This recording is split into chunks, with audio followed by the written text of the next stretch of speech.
Machiavelli in this Illuminati, all through your body. The blows like a 12-gauge shot. Feel me? And God said He should send His one begotten Son to lead the wild into the ways. Follow me. Yo les postos, c'est Sacha, bienvenue dans cette nouvelle vidéo Mercato et on va commencer avec Edinson Cavani. L'Atlético Madrid va faire une deuxième et dernière offre aujourd'hui ou en début de semaine. Edinson Cavani, buteur de 32 ans dont le contrat au Paris Saint-Germain s'arrête en juin prochain, a demandé à pouvoir partir dès cet hiver pour rejoindre l'Atlético de Madrid, club intéressé depuis un long moment déjà. Mais il faudra un accord entre les deux clubs, ce qui est loin d'être réglé. Le club espagnol va faire une nouvelle et dernière tentative. Ces dernières heures, l'Atlético de Madrid a renoué le contact avec le Paris Saint-Germain au sujet d'Edinson Cavani, des discussions qui n'ont pas encore débouché sur une deuxième offre officielle des Colchoneros, mais signe de l'optimisme du clan Cavani, certains membres de l'entourage de l'attaquant ont fait le voyage à Madrid pour poursuivre les discussions. De sources espagnoles, l'Atlético s'apprête à formuler une deuxième offre en début de semaine, une offre décisive pour le transfert de l'Uruguayen. Si le montant n'a pas filtré, les dirigeants madrilènes estiment qu'elle doit suffire à convaincre le Paris Saint-Germain. Dans le cas contraire, l'Atlético ne forcera pas au-delà. Rien d'impossible, et RMC Sport est un média relativement plus fiable que Mundo Deportivo. Voilà, c'est en tout cas plus crédible que les propos de l'entourage relayés par Mundo Deportivo hier soir. Il y aurait du sens à ce que l'Atlético tente encore sa chance après une offre repoussée qui était à hauteur, selon la presse, de 10 millions d'euros. Cependant, rien ne permet d'être sûr que le montant de cette nouvelle proposition sera satisfaisante pour le PSG. Le dossier reste très incertain. Leonardo s'interroge sur l'opportunité de remplacer Cavani. Cavani rêve de jouer à Madrid, mais selon les médias espagnols, il aurait d'ores et déjà passé sa visite médicale ces dernières heures. Signe de l'imminence de la transaction et d'une forme de confiance dans sa concrétisation, les deux clubs doivent désormais se mettre d'accord. Paris ne cédera a priori pas son attaquant à moins de 15 millions d'euros, tout en espérant même 20 millions d'euros, parti dans l'idée de garder son argent pour l'été prochain. L'Atlético va-t-il finir par augmenter sa première offre de 10 millions d'euros? Leonardo s'interroge sur l'opportunité de remplacer Cavani. Les noms de deux joueurs de l'AC Milan sont évoqués en cas de finalisation du transfert de Cavani, le milieu brésilien Lucas Paqueta et l'attaquant polonais Krzysztof Piatek, mais l'équipe lombarde assure n'avoir reçu aucune offre pour l'instant, ni pour l'un ni pour l'autre. Rien d'impossible, même si on reste toujours prudent face aux rumeurs. Donc bientôt la finalisation de ce feuilleton Cavani qui aura duré plus de 3 semaines et demie déjà. Donc maintenant, qui pourrait venir remplacer Edinson Cavani aux pointes de l'attaque parisienne? Ces dernières heures, plusieurs médias ont apporté de nouvelles informations à ce sujet. Alors que Leonardo aurait bien l'intention de recruter un nouvel attaquant, celui-ci ne devrait pas coûter très cher. Le média aussi rappelle alors les pistes Kevin Gamero, Krzysztof Piatek ou encore Fernando Llorente, déjà évoqués ces derniers jours, tout en ajoutant un nouveau nom, oui, Olivier Giroud à Chelsea. En difficulté chez les Blues, le Français est annoncé sur le départ cet hiver, annoncé à l'Inter de Milan ou au FC Barcelone. Olivier Giroud est toujours à Chelsea pour le moment. Ira-t-il finalement au Paris Saint-Germain? Est-ce une bonne piste pour remplacer Edinson Cavani? Je ne suis pas fan, mais bon, voilà, affaire à suivre en tout cas. On va faire un point sur l'échange Desiglio, Layvin Kurzawa. Paratici confirme la possibilité d'un échange avec le PSG. C'est l'un des dossiers qui va agiter la fin du mercato hivernal. Le PSG et la Juve discutent d'un échange entre Layvin Kurzawa, 27 ans, et Mattia Desiglio, 27 ans. C'est ce qu'a confirmé le directeur sportif de la vieille dame, Fabio Paratici, au micro de Sky Italia, où il cite: « Continuons à aller de l'avant avec cette équipe et ensuite on verra. » C'est vrai que nous évaluons actuellement la possibilité d'échange avec le Paris Saint-Germain, a lâché Paratici. Dans le même temps, Canal+ a indiqué durant la rencontre entre Lille et le Paris Saint-Germain que Kurzawa a vidé une partie de son casier au camp des loges. Mais voilà, les deux clans ne veulent rien lâcher. Donc on fait un point vraiment parce que voilà, Paratici est une pince à la Juve et pareil pour Leonardo qui veut pas se faire marcher dessus. Donc ce qui se passe, c'est qu'on fait un petit point. Ces derniers jours, il y a quelques dossiers qui ne cessent d'être évoqués durant cet échange, voilà. Donc, d'un côté, le club parisien tente un échange entre son arrière-gauche, Layvin Kurzawa, et Mattia Desiglio, du même âge de la Juve. Donc, où il en est ce transfert, cet échange, exactement? Le premier mouvement devrait concerner Layvin Kurzawa. Lui est d'accord pour rejoindre la Juventus de Turin. En échange, le club de la capitale attend Mattia Desiglio, le latéral polyvalent de la vieille dame. Le PSG suit le défenseur depuis cet été. La piste n'a jamais été abandonnée. Le transfert est encore soumis à une double condition.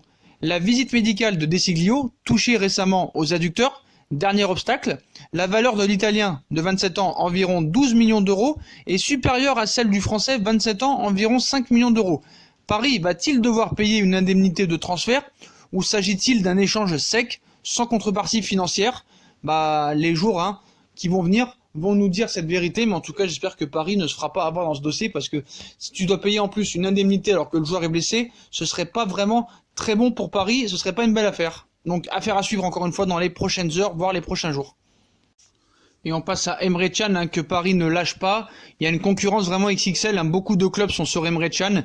Il est annoncé avec insistance vers le Borussia Dortmund. Emre Can, milieu de la Juve et piste du PSG, attiserait également la convoitise du FC Barcelone et du Bayern de Munich. Annoncé sur les traces d'Emre Can depuis l'été dernier, Leonardo devra obligatoirement se débarrasser du Borussia Dortmund pour parvenir à ses fins. Le directeur sportif du PSG aurait du retard sur le Borussia, annoncé en pole position pour le milieu de terrain de la Juve, à moins que le Bayern pointe le bout de son nez. Récemment interrogé sur un possible retour d'Emre Can cet hiver, Hans-Dieter Flick, coach du club, lui ouvre grand la porte, où il cite Emre Can: tant que la fenêtre des transferts est ouverte, beaucoup de choses peuvent encore arriver. Il a tout simplement les qualités pour jouer dans n'importe quel club de Bundesliga, et l'intérêt du Bayern se confirmerait assez sérieusement. Le Bayern est en embuscade. Conformément aux révélations de la Gazzetta dello Sport, le PSG et le Borussia Dortmund devront obligatoirement se méfier du Bayern de Munich pour Emre Can. Le champion d'Allemagne souhaiterait en effet rapatrier son ancien joueur en ce mercato hivernal, lui qui a été formé et connu à ses débuts en professionnel avec la formation bavaroise. Reste à savoir si le Bayern arrivera à griller la politesse à ses concurrents, dont le Paris Saint-Germain, afin de faire revenir Emre Can. Affaire à suivre, mais voilà, c'est vraiment un dossier compliqué aussi. On passe à Christian Eriksen, qui est arrivé à Milan et qui a été vu à l'aéroport par toutes les caméras. Donc c'est imminent, le feuilleton Christian Eriksen touche à sa fin. Annoncé du côté de l'Inter depuis de nombreuses semaines, alors qu'Antonio Conte en a fait l'une de ses priorités, l'international danois en fin de contrat avec l'équipe de José Mourinho en juin prochain est en passe de rejoindre l'actuel deuxième de Serie A. Le milieu offensif des Spurs est arrivé ce lundi matin à l'aéroport de Milan. Voilà, Christian Eriksen passera ensuite la traditionnelle visite médicale avant de s'engager en faveur de l'Inter de Milan. Voilà, on a annoncé le 24 janvier dernier que les Nerazzurri et Tottenham s'étaient mis d'accord autour d'un transfert avoisinant les 20 millions d'euros. En Italie, l'ancien joueur de l'Ajax devrait toucher entre 14,8 et 18,2 millions par an. Donc plus grosse offre que prévu, On parlait de 7 millions d'euros par an, voilà, il va toucher plus qu'au PSG. C'est pour ça qu'il a refusé Paris pour l'Inter de Milan. Paris lui proposait un contrat de 5 ans avec 12 millions d'euros par an net. Là, il va toucher entre 14 et 18 millions d'euros par an. Donc voilà, c'est bien encore l'argent qui a pris le dessus. En tout cas, Christian Eriksen va s'engager cet après-midi ou demain matin avec l'Inter de Milan pour 4 ans et demi. Steven Nzonzi va rejoindre le Stade Rennais. Le Stade Rennais est sur le point de frapper un grand coup sur le marché des transferts. Steven Nzonzi, en difficulté à Galatasaray, va finalement donner son accord pour un transfert au Stade Rennais. Prêté par l'AS Rome, Steven Nzonzi a vécu une première partie de saison compliquée avec Galatasaray. En froid avec sa direction, l'international français est écarté du groupe turc pour son comportement inapproprié lors de la dernière séance d'entraînement depuis le 13 décembre dernier. Il n'a pu porter le maillot stambouliote, une situation devenue insupportable pour le milieu de terrain. Mais voilà, pour retrouver le sourire et le plaisir de jouer au football, Steven Nzonzi va quitter le Galatasaray pour rejoindre la Ligue 1 et le Stade Rennais dès cet hiver. Voilà, en effet, Steven Nzonzi va signer un contrat dans les prochaines heures. On parlait du lead au Paris Saint-Germain, au Stade de Rennais, à l'Olympique Lyonnais. Ça finalement, il va déposer ses valises au Stade Rennais. Voilà, il va finir la saison au Stade Rennais en Ligue 1. Bienvenue à Steven Nzonzi. On enchaîne avec Hatem Ben Arfa qui est en passe de retrouver un club. Après plusieurs mois sans club, Hatem Ben Arfa est bien parti pour retrouver un club. C'est en Espagne que l'ancien du PSG devrait relancer sa carrière. Hatem Ben Arfa n'est plus apparu sur un terrain de football depuis le 12 mai 2019 et un Rennes Guingamp. L'attaquant âgé de 32 ans ne semblait plus convaincu par le projet du club breton et n'avait pas masqué ses interrogations quelques semaines plus tôt. Savait-il seulement qu'il passerait plusieurs mois sans jouer? Après avoir longtemps attendu le bon projet lors du mercato estival, il s'était résolu à laisser passer quelques mois avant d'être touché par un deuil familial, le pauvre. Décidé à retrouver un club durant le mercato hivernal, il a multiplié les contacts avec de nombreuses formations plus ou moins exotiques. Galatasaray lui a proposé un contrat en or, mais la destination stambouliote n'a jamais eu les faveurs de l'ancien parisien. Il y a quelques jours, les confidences de l'entourage du joueur nous laissaient penser qu'il privilégiait l'Espagne, un championnat que Ben Arfa a failli rejoindre à plusieurs reprises par le passé. C'est fait à 80%. même 95%. Il semblerait que cette fois-ci ce soit la bonne. En effet, le journal Mundo Deportivo explique que le natif de Clamart est tout proche de s'engager avec le Real Valladolid. L'actuel 16e de Liga dispute d'ailleurs ce dimanche soir un match de prestige. Enfin hier ils ont fait un match de prestige face au Real Madrid, actuel 16e au classement. Le club du nord-ouest de l'Espagne estime que le dossier est bouclé à 95%. Il s'agirait d'un contrat jusqu'à la fin de la saison.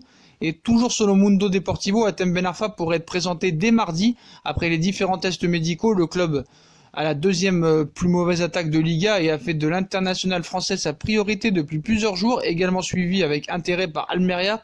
Ben Arfa aurait donc accepté la proposition du Real Valladolid, dont le président n'est autre que le Brésilien Ronaldo R9. On devrait enfin le revoir sur un terrain très bientôt. Toujours en Espagne, c'est la journée décisive pour Rodrigo. Les Barcelonais sont dans l'attente ce lundi car il se dit dans la presse espagnole que la journée pourrait être décisive pour un des dossiers mercato du Barça. Donc le club est toujours en alerte pour Rodrigo. On affirme qu'il ajoute qu'il n'y a toujours pas d'accord pour l'instant et que le club valencien redoute une nouvelle offensive du Barça. Mais dans la presse catalane, on explique plutôt que la journée est décisive concernant le cas Rodrigo. Barcelone attend une réponse de Valence concernant le prêt de l'attaquant espagnol pour savoir si le dossier a une chance d'aboutir cet hiver. Valence demande minimum 60 millions d'euros pour laisser partir son attaquant au FC Barcelone. Jürgen Klopp hausse le ton pour Sadio Mané au Real Madrid. Liverpool vient de prendre une décision un peu surprenante. Les courtisans de Sadio Mané peuvent avoir du souci à se faire. Courtisé un peu partout après ses exploits durant l'année 2019, Sadio Mané devra rester chez les champions d'Europe d'après son coach. Sadio Mané est très courtisé par le Real Madrid. Le ballon d'or africain est visé par la Maison Blanche de Zinedine Zidane. Interpellé sur un probable départ de Sadio Mané, Klopp en a profité pour clarifier les choses. Ma réponse ne concerne pas seulement Sadio Mané, elle vaut pour tout le monde. On veut garder tout le monde pour arranger notre situation et non arranger la situation des autres clubs, a expliqué Jürgen Klopp en conférence de presse. Donc voilà, les potos, voilà, on finira cette vidéo mercato par les propos de Jürgen Klopp. Comme d'habitude, si on a kiffé la vidéo, on commente tous ces infos mercato. Dites-moi tout en commentaire ce que vous pensez de toutes ces infos mercato, voilà.